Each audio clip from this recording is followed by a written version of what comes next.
Hey everyone, welcome to TeamMSRV, where we show you life is not over just because you have MS, for you or your caretaker. And that's why we decided to sell everything and enjoy life to the fullest. So follow us on our adventures for tips and tricks on how to cope with this disease on a daily basis. And maybe we could help each other.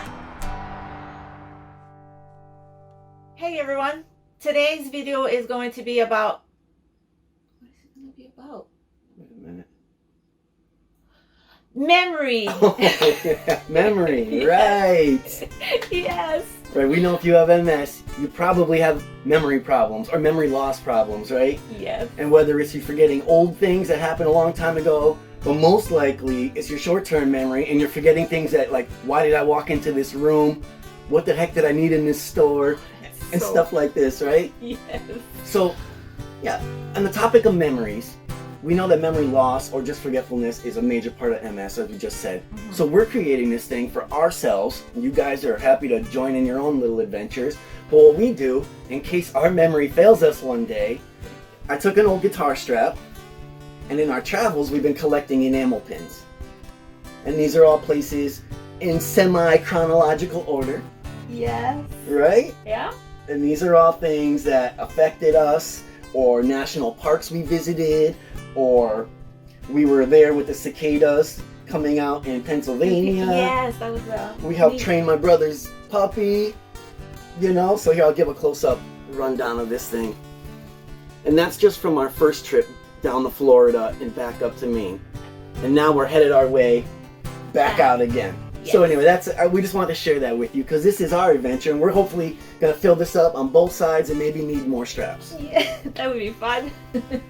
All right, so why don't you share some tips with them? Okay, so I know when we do episodes, I like to read the notes and the night before or before my nap, and I'm able to like study it and then take a nap. Rocky, Yeah. when he has like an adventure and that, and then he sleeps, he goes. Yeah, he's yeah, he's either barking at some dog he's seen on a walk, or he's having fun running, and Yeah, so his brain keeps moving. like it categorizes everything. And I think when people have very stressful days, they have stressful sleep that night, Yes. and that's the reason. So there's something about that when you go to sleep, you absorb the information. Because like now you're talking about it just fine. When we first were talking about the notes, it was like, wow, this is hard. This is a hard episode. And it really isn't that hard because we all forget, and it's very natural for all of us. It is, yeah.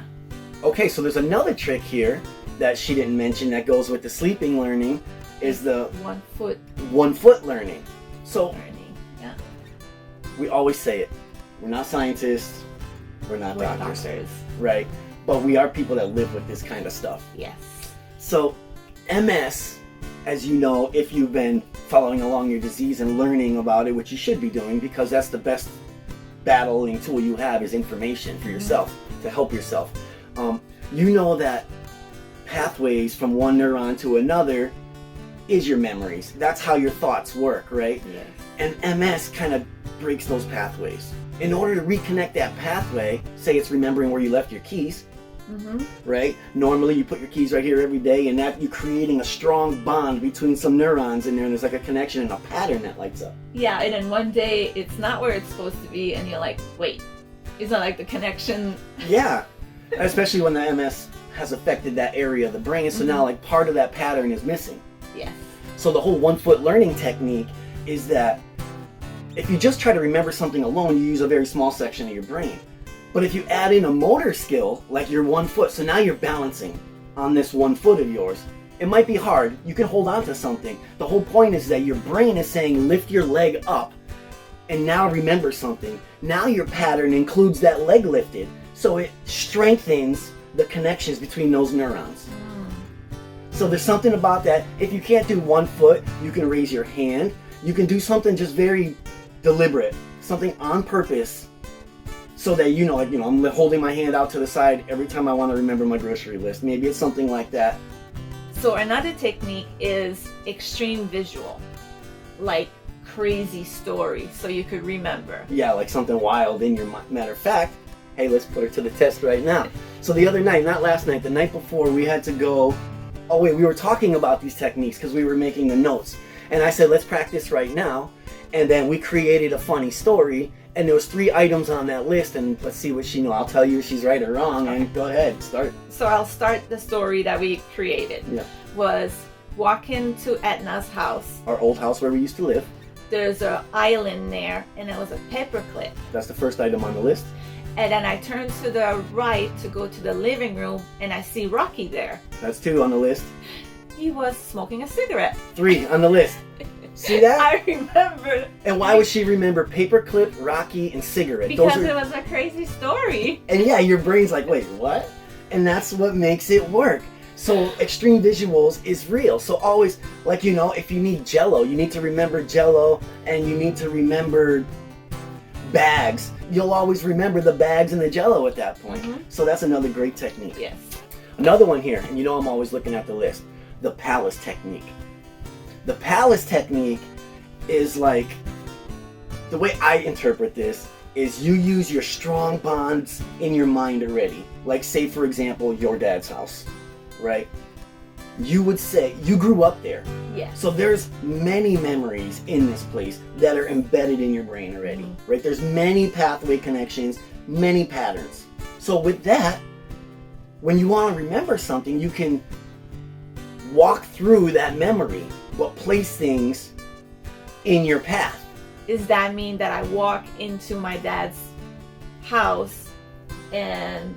Yeah, you see his wood stove right there in front, right? Like, you can picture these things. You can picture the countertop that's an L shape on the left. Like, you got to visualize it because you have that memory and it's burned in there. Okay. Right? You could picture the floor where it had like that little messed up thing before he fixed it. Yeah. And then you go down the hall and there's bedrooms and... The bathroom is on the left. Right. The living room is on the right. Yeah, so if you wanted to remember certain things, you could like hang something on the wall that you're walking through your palace, and now this thing that you needed to remember is there.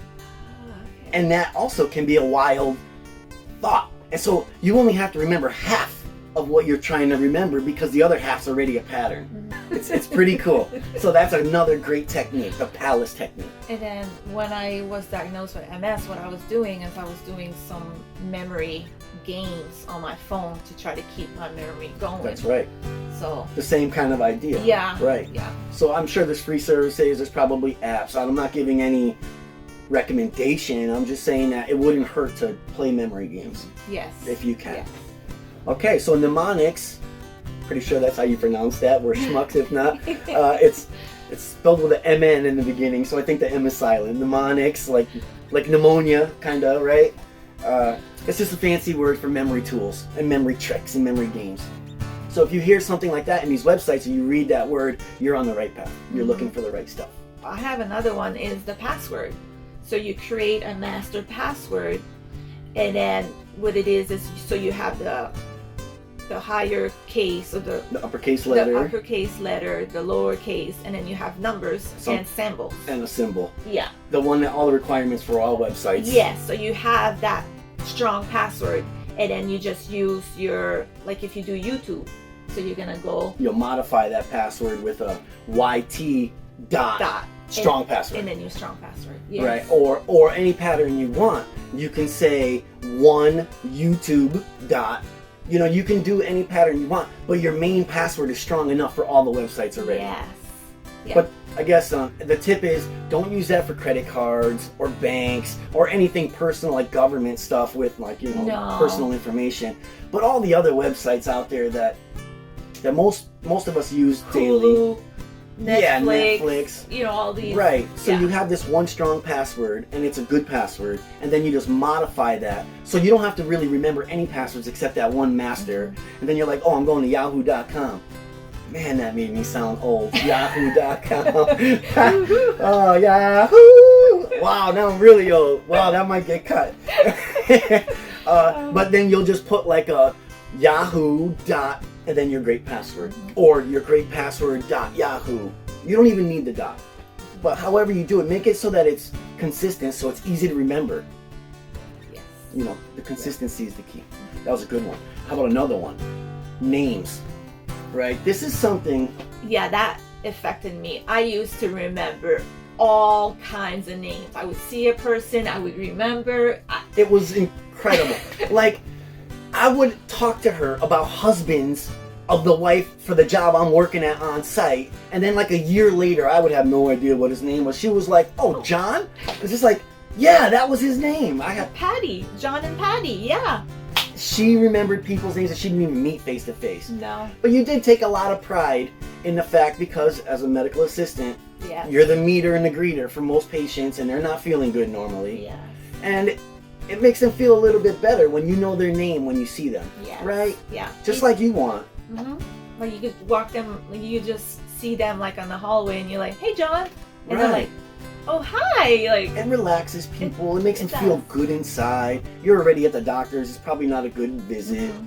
So why not? I mean, right? You know, going to the doctors. If there's a bad doctor or a bad MA that's like miserable, you don't remember them. Like, well, you remember that you had a bad time though. Yes, and it that's makes it a negative, a negative experience when the doctors is already stressful enough. They should be.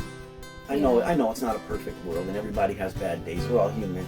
and sometimes you go see the doctor for just the physical, so that's a kind of a good Yeah, visit. but they're poking and coughing, do this and do that. It's not. Oh, okay. For me, doctors are not fun. I would much rather go fishing than see a doctor. All right, so for names though, so we do have some tricks. These are kind of old school, and everybody's probably heard of these, but we're gonna go over them again just in case anyone hasn't. Are you motivated? What's the motivation, right? So, if someone wants you to give them money, you're not really motivated to remember that person. You could care less about that person. But if someone was going to give you a check for $5,000, well, you'll remember that. you'll remember them. You will definitely remember that name. You're going to remember what color shirt they had on, probably. And it's because the motivation behind it is you know that there's a prize at the end of the memory. Like you're remembering, and then later on you're going to get rewarded for that. So instincts tell you, burn that in your brain, right? And this is something because I'll say in the past, like Tina, I had a friend when I was younger. She was my friend. And then if I meet someone, another Tina, would I make that memory to that person? Yeah, you can. If it helps you, if it sparks the memory. So when you look at them and say, "Oh, hey, Tina." Okay. Yeah, that works for sure. That's like kind of like recognizing people. Some people picture like their name written on their forehead, like, "Oh, hey, Bob," and like you picture B.O.B. on his head. Yeah, and then That never worked for me, but that's a technique they say that helps people. and there's a technique that I'm learning now because I think I lost that connection because I can't do that anymore. You used to be Remember? really good. So say, "Hi, I'm Tina, and you say it 3 times. Not out loud. No, Because not then it sounds like you're echoing. Hi, Yeah. I'm Frankie. Frankie. That's just weird. That's no. I think I know what you're saying. In your mind, you say it 3 times. Yes. And also in conversation, right? Oh, hi, nice to meet you, Tina. Great. Oh, it was great talking with you, Tina, and I hope to see you again. Tina. Tina was a great person, Yeah. right? And if you say it 3 times in the first meeting, No, that no won't one's work. gonna hate you. No one's gonna hate you for that. They're No. gonna be like they're doing a memory thing, and at least I respect someone trying to remember my name Yeah. rather than someone calling me Bob. And everyone remembers Frankie because it's, "Hi, I'm Frankie with IE." That's how I introduce myself. Yes. Frankie with an IE, and they're like, oh, and it like sets them off. Boom, memory It does, burned. yeah. And then my personality just sizzles right through any shield they have. So, all right. So another trick. This is all great. Those are all our tricks and tips for memory on the fly. Mhm. Right? Don't forget. I'll review this list for you really quick. Napping after learning something or Yes. reading something. 1 foot learning or modified motor. Like lifting your arms, putting your hand on your head, on your stomach, Yeah. whatever it may be. The palace technique, where you're walking through a place. This one kind of goes with past life images. You try to walk through places that you have been and that you know very well, and you add to that memory. So you're kind of stealing some of the brain power. You have your extreme visuals. Yeah. Yeah. Like a Frankie bag full smoking of Jello. Not me. Rocky smoking a cigarette. Yep. You have your master pattern passwords now that you should create a strong one, 8 digits at least. Yes. And again, no banks, no social security or No. nothing like that, only your regular websites. And those other ones, we have a little book we have that we use for our banks because they make you change them regularly. Yes. I think even Facebook is a pain in the butt like that, and they don't let you use old passwords. So that might be problematic if you have to change your password in the future. But it's still a good technique for on the fly remembering passwords. Yes. And then we have the names, which we didn't cover all of it. So repeating the name. Yes. Are you motivated to know this person's name? Do they have facial features? Right? Yeah, you have dimples too. It's for you. And listen to them, right? Don't do like I did in the past where like, hi, I'm John, and you start daydreaming about this name John because it like sparked the memory. That's almost like the lowest form of thinking when you're like someone's speaking directly to you and you're off in la la land thinking of something else. Excuse me, what'd you just say? Right? Yeah. Okay, so we have another trick though that's physical, that's in the house and in your face and helps with memory.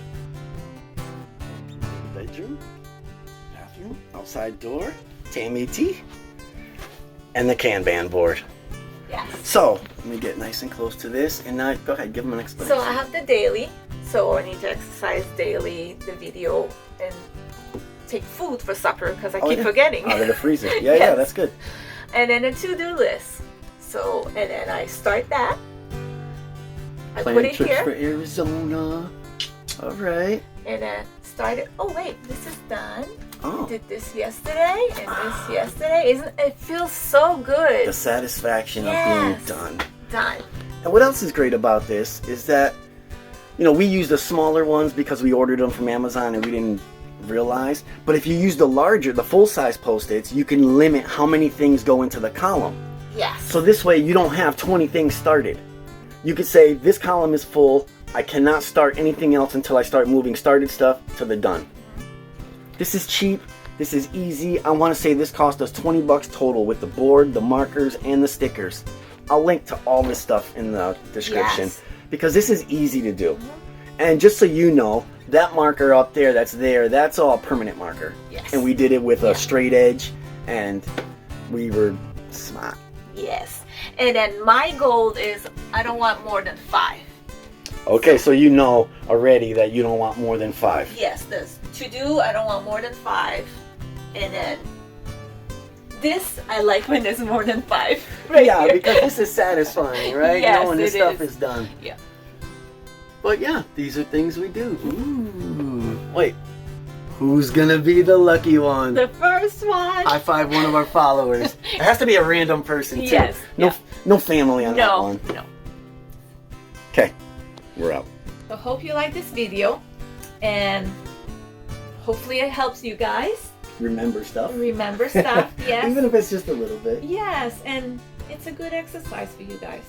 Yeah, and I think it's gonna make you feel better because you're like disappointed when you can't remember things. Yes. I feel like it brings you down a little bit and it makes you have a bummed out moment. And if you have too many bummed out moments, it's a bummed out day, right? Yes. So all these little tips and tricks that we kind of give you guys, they add up to make you feel good. There's nothing perfect. Everyone's gonna have waves of good and bad days. Oh yes. Of good memory and bad memory. Feeling good, feeling bad. So that's it. Just try to make the best memories you can, right? It's easy to make a bad memory. So don't forget to check the links on the description. Yeah, make some memories of your own. Yes. I mean, this is our way. Because I figured this was portable. We might not be in a camper forever, right? Right. And then by just looking at that, you know, I remember stuff. It takes you right back. It does. Shenandoah, Yeah. Congaree, south of the border. I could go on and on. This is fun. Okay. Thanks everyone. Talk to you guys next week or whenever. Thanks everyone for watching. Use our playlist to watch our video in order. And the best way to support us is to like this video and subscribe to our channel and get notifications. Don't forget, 25% of any money ever earned on this channel will be donated to an MS cause of your choosing. As a team, we got this.